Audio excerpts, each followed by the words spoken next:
Hello everyone, good morning to all of you. I hope you all are fine. Welcome back to Amazing Online Platform. This is your Anu ma'am and today we will discuss about the mechanism of breathing. Last class में मैंने आपको respiratory apparatus के बारे में बताया था कि कौन कौन से वो ऑर्गन्स हैं जो हमारे रेस्पिरेशन में हेल्प करते हैं। आज मैं आपको बताती हूँ कि ये हमारी बॉडी के अंदर काम कैसे करते हैं। सबसे पहले आप देखिए, जो एयर है वो कहां से एंटर करेगी हमारी बॉडी में। तो आपको पता है एयर जो है वो एंटर करेगी नॉस्ट्रल से, और नॉस्ट्रल्स के अंदर हेयर और म्यूकस प्रेजेंट होता है। हेयर और म्यूकस प्रेजेंट होता है क्योंकि जो भी एयर एंटर करेगी नॉस्ट्रल के द्वारा, इसके अंदर क्या होंगे, डस्ट पार्टिकल होंगे। डस्ट पार्टिकल, अब ये डस्ट पार्टिकल ताकि अंदर ना जाए, हमारे लंग्स की तरफ ना पहुंच पाए, तो जो ये हेयर है और ये म्यूकस है, ये इन्हें क्या कर लेते हैं, ट्रैप कर लेते हैं डस्ट पार्टिकल्स को। और जो फ्रेश एयर होगी वो पास आउट हो जाएगी कहाँ पे, फेरेंक्स पे। Pharynx is the common passage for both the food and wind.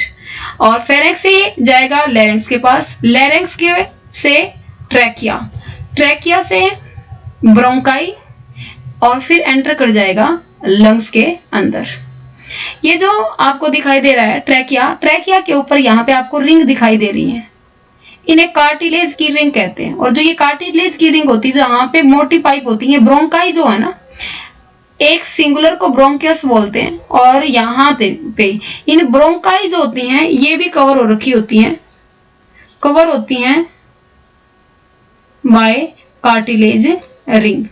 मतलब ट्रैकिया और ब्रोंकाई, ये यहाँ पे जो मोटी ट्यूब है ये कवर हो रखी होती हैं किससे, कार्टिलेज की रिंग से। ये कार्टिलेज की रिंग क्या करती हैं, इसे कोलैप्स होने से बचाएंगी, क्योंकि आपको पता है अगर ट्रैकिया कोलैप्स हो गया तो एयर अंडर नहीं करेगी और हमारी डेथ भी हो सकती है। आगे फर्दर बात करेंगे कि जो ब्रोंकाई हैं ये डिवाइड हो जाती हैं स्मॉलर ट्यूब लाइक स्ट्रक्चर में, जिन्हें ब्रोंक्यूल्स कहते हैं। ब्रोंक्यूल और ब्रोंक्यूल्स मतलब प्लूरल फॉर्म ये है, ब्रोंकाई और ब्रोंकस। ब्रोंकस जो होता है इसकी सिंगुलर फॉर्म होती है, और ब्रोंकाई जो होती है प्लूरल फॉर्म होती है। तो ध्यान रखना, पहले ब्रोंकाई और फर्दर जो डिवाइड करेंगे उन्हें बोलते हैं ब्रोंक्यूल, और जो इनका एंड होता है उन्हें बोलते हैं एल्वुलाई। अगर सिंगुलर की बात करें तो बोलेंगे एल्वुलस, एल्वुलस, और प्लूरल की बात करें तो क्या होगा, एल्वुलाई। एल्वुलाई वो पार्ट होता है जहां पे जो सराउंडेड होता है कैपिलरीज के साथ, ब्लड कैपिलरीज से, और ये सप्लाई करता है blood vessels through which exchange, जहां पे क्या होता है, गैसेस का एक्सचेंज होता है। मतलब O2 और CO2 जो है एक्सचेंज होती है कहां पे, एल्वुलस के अंदर। अगर मैं बात करूं, एल्वुलाई जो है वो सरफेस एरिया को बढ़ा देता है, किस चीज के लिए, गैसेस के एक्सचेंज के लिए। ये आप देख सकते हो, यहां देखिए ये हो गया हमारा ब्रोंक्यूल, और फर्दर ये जो है ये हमारी क्या होगी, एल्वुलाई। यहाँ सराउंडिंग में देखिए आप, ये क्या है, ब्लड कैपिलरीज। आपको यहाँ पे ब्लू और रेड कलर दिखाई दे रहा है, इन दोनों में क्या डिफरेंस है, ये अलग अलग कलर क्यों बनाए गए हैं। वैसे तो मैं आपको बता देती हूँ, अगर हीमोग्लोबिन, भाई ब्लड जो होता है वो रिस्पॉन्सिबल होता है इस गैसेज को लेके जाने के लिए। तो यहाँ पे अगर हीमोग्लोबिन के अंदर ऑक्सीजन होती है तो उसका जो कलर होता है ना वो ब्राइट रेड होता है, लेकिन जब ये CO2 के साथ कंबाइन होते हैं तो यहाँ पे जो कलर होता है ना वो डार्क रेड होता है। लेकिन अब दोनों में अलग से डिफरेंशिएट करना थोड़ा सा मुश्किल हो जाता है, इसलिए बुक्स वगैरह के अंदर क्या कर देते हैं, जहां ऑक्सीजन अब्सेंट होगी, मतलब विदाउट ऑक्सीजन वाला जो ब्लड होगा उसको ब्लू से दिखा देते हैं। तो यहाँ पे इसका जो कलर दिखाया गया है ना वो ब्लू दिखाया गया है, ठीक है।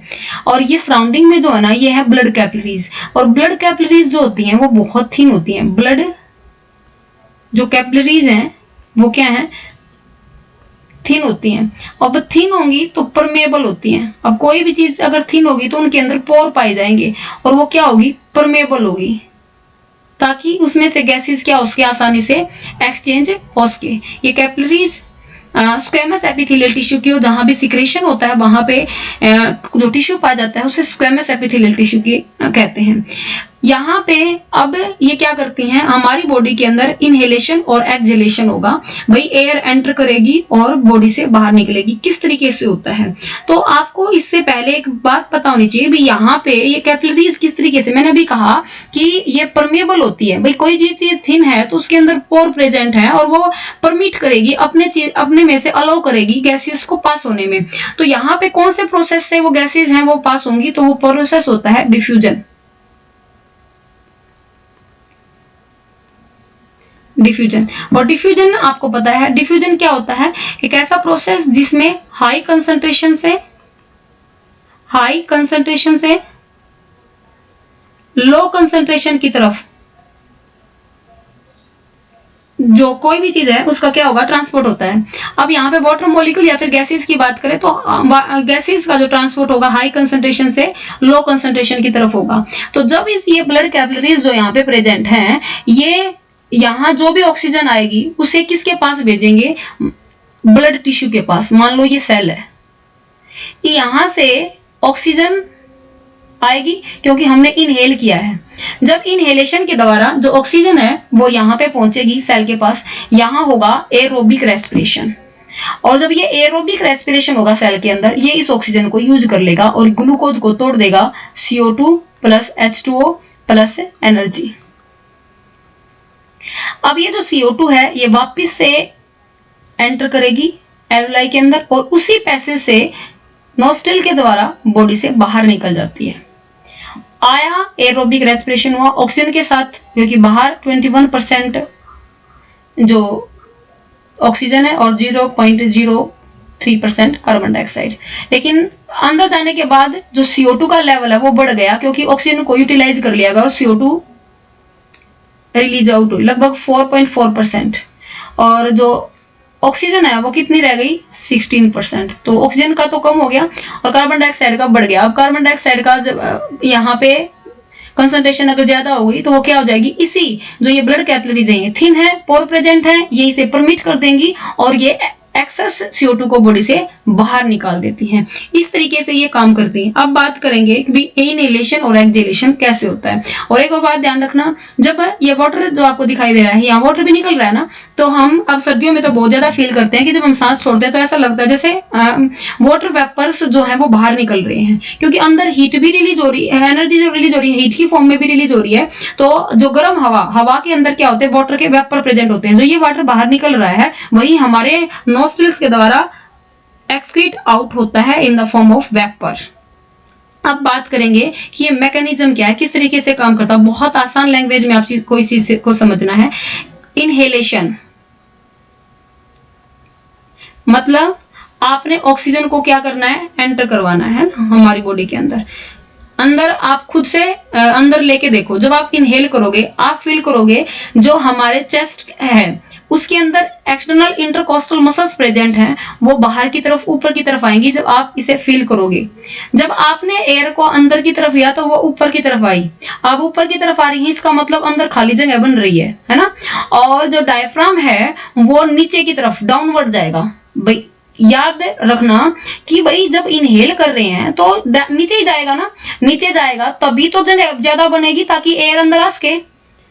तो एक्सटर्नल इंटरकोस्टल मसल्स बाहर की तरफ और जो हमारा डायफ्राम है वो नीचे की तरफ। अब स्पेस हो गया अंदर खाली और एयर जो है वो क्या आ जाएगी, एंटर कर जाएगी अंदर की तरफ, क्योंकि बाहर कंसंट्रेशन ज्यादा है अंदर है लो। तो ऑक्सीजन जो है वो एंटर कर जाएगी हमारे लंग्स के अंदर और चेस्ट कैविटी एक्सपैंड हो जाएगी, एयर एंटर कर जाएगी। इसे बोलते हैं इनहेलेशन। इसका अपोजिट होता है एक्सहेलेशन।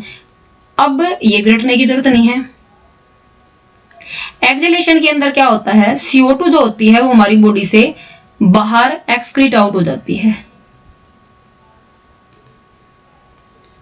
अब ये बाहर अगर हमारी बॉडी से एक्सक्रीट आउट होगी तो क्या होगा, देखो जो डायफ्राम डाउनवर्ड आया था अब वो वापस से रिलैक्स होके क्या होगा, upward आ जाएगा।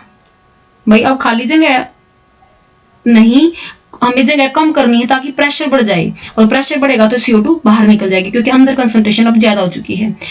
अब जब हम सांस छोड़ते हैं तो आप फील करोगे जो चेस्ट की कैविटी है वापस से कॉन्टैक्ट होती है और नीचे की तरफ आ जाती है। जो जब हम सांस छोड़ते हैं तो जो चेस्ट कैविटी ऊपर की तरफ आई थी वो अब वापस से क्या आ जाएगी, नीचे चली जाएगी, और जो एयर है वो goes out of the lungs, lungs से बाहर निकल जाएगी। एक और बात याद रखनी है, जो लंग्स को कवर करने वाली यहाँ पे मेम्ब्रेन होती है उसे प्लूरल मेम्ब्रेन कहते हैं। अब आप इसे यहाँ पे देख सकते हो, देखो ब्रीथिंग इन किया, एयर एंटर करी नोस्ट्रिल से, डस्ट पार्टिकल को हेयर और म्यूकस के द्वारा एंटर कर लिया गया, हमारे फेरेंक्स के पास आई। फेरेंक्स में कॉमन पैसेज है हमारा विंड पाइप और फूड पाइप के लिए, मतलब फूड और विंड के लिए।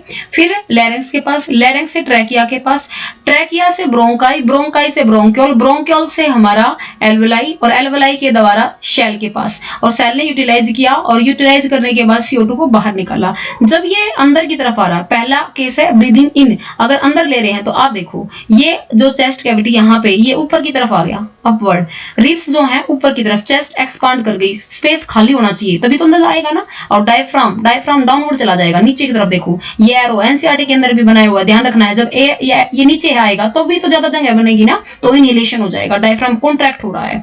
और दूसरे केस में देखो, जब डायफ्राम रिलैक्स होगा तो अब जगह कम चाहिए, अब ये ऊपर की तरफ जा रहा है और ये भी वापस से अपने पोजीशन को वापस ले रहे हैं, नीचे की तरफ आ जाएगी, और जो एयर है जो अंदर CO2 की कंसंट्रेशन ज्यादा हुई थी वो नोस्ट्रिल्स के द्वारा हमारी बॉडी से क्या निकल जाती है, बाहर निकल जाती है। जब ये इंस्पिरेशन हो गई इस तरीके से, जो हमारा लंग्स है वो उनके अंदर वॉल्यूम जो होती है वो इंक्रीज हो जाती है, प्रेशर डिक्रीज हो जाएगा, और वापस से जब एक्सपिरेशन होता है तो यहाँ से एयर क्या हो जाती है, एक्सीट आउट हो जाती है, यहाँ जो वॉल्यूम वो क्या हो जाएगी, रिड्यूस हो जाएगी। ये था मैकेनिज्म जिसको मैंने बड़ी आसानी से समझाने की आपको कोशिश की है। उम्मीद करते हैं आपको समझ में आया होगा। नेक्स्ट क्लास में हम ट्रांसपोर्टेशन के बारे में बात करेंगे। आज के लिए ही इतना ही।